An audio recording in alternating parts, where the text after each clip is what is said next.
9 ते 16 डिसेंबर या काळात जगात आणि देशामध्ये भगवान दत्तात्रेयांचा उत्सव आपण 8 दिवसाचा साजरा करत आहोत.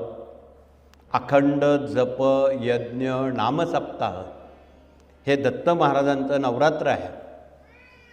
आणि या काळात जी दत्तपीठं आहेत त्यात आबू आहे, गिरनार आहे, गाणगापूर आहे, पिठापूर आहे, कोरवपूर आहे, नरसोबाची वाडी आहे. त्या ठिकाणी असंख्य भाविक नवे भाग्यवान लोक, भाग्यवान भाविक श्री गुरुचरित्र पारायणात भाग घेत असतात. जे भाग्यवंत आहे ते जातात किंवा त्यांना बोलवलं जातं. आपणही इथे आला तर आपण आला नाहीत, स्वामींनी आपल्याला बोलवून घेतलेलं आहे, आपण तसे आला नाहीत. ही एक भाग्याची एक संकल्पना आहे, म्हणून आपण भाग्यवंत आहात. तथापि ज्यांना गाणगापूरला, वाडीला, कोरवपूर, पिठापूरला, त्र्यंबकेश्वरला श्री गुरुचरित्र पारायण करायचं आहे त्यांनी हात वरती करून, आमच्या इथे सोनार गुरुजी आलेले आहेत, त्यांनी समोर येऊन ज्यांना गाणगापूरला, पिठापूरला, वाडीला पारायणं करायची आहेत त्यांच्याकडे आपण नावं नोंदणी केली तर पुढच्या गोष्टी सोप्या होतील. त्या ठिकाणी राहणं, थांबणं, पारायण करणं, सोय सुविधा असणं.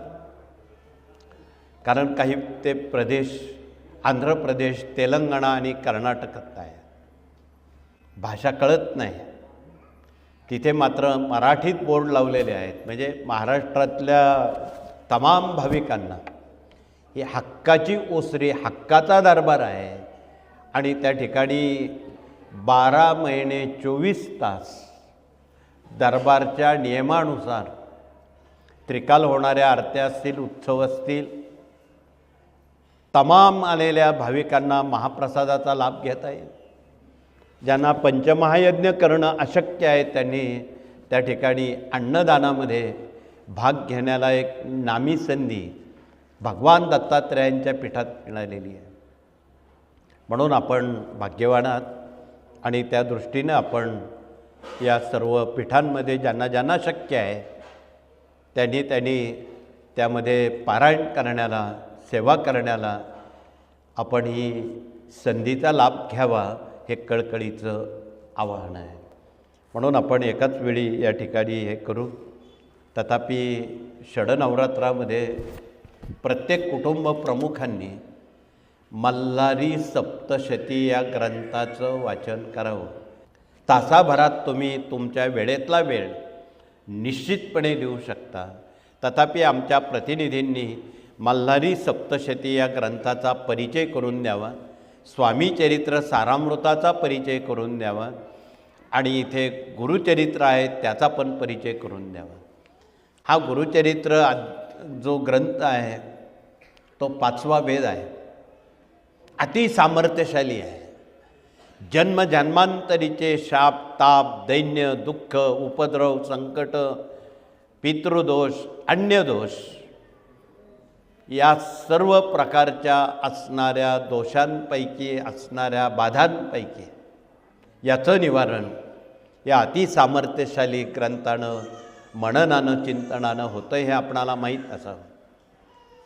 म्हणून हा ग्रंथ परिचय करण्याचं प्रयोजन असं, ग्रंथ समजले तर संत समजतील, संत समजले तर भगवंताकडे जाता येईल.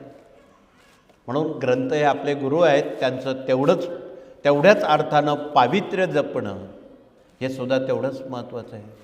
बऱ्याच वेळा पारायणाच्या वेळी काही लोक ते ग्रंथ उचलतात. काही केंद्रांमध्ये कृपया दत्त जयंतीच्या दिवशीसुद्धा ग्रंथ हलवू नये. 8 दिवस हा ग्रंथ उचलू नये. त्याच जागेवर आपण स्थितप्रज्ञाची भूमिका घेऊन वाचन, मनन, पठन, चिंतन करावं. हाही संदेश सर्वदूरपर्यंत, सर्व केंद्रांपर्यंत आपण कृपया पोचवावा हे कळकळीचं आवाहन. ज्यांना केंद्रात जागा नाही त्यांनी घरी करावं. याच पद्धतीत म्हणजे सबब नको.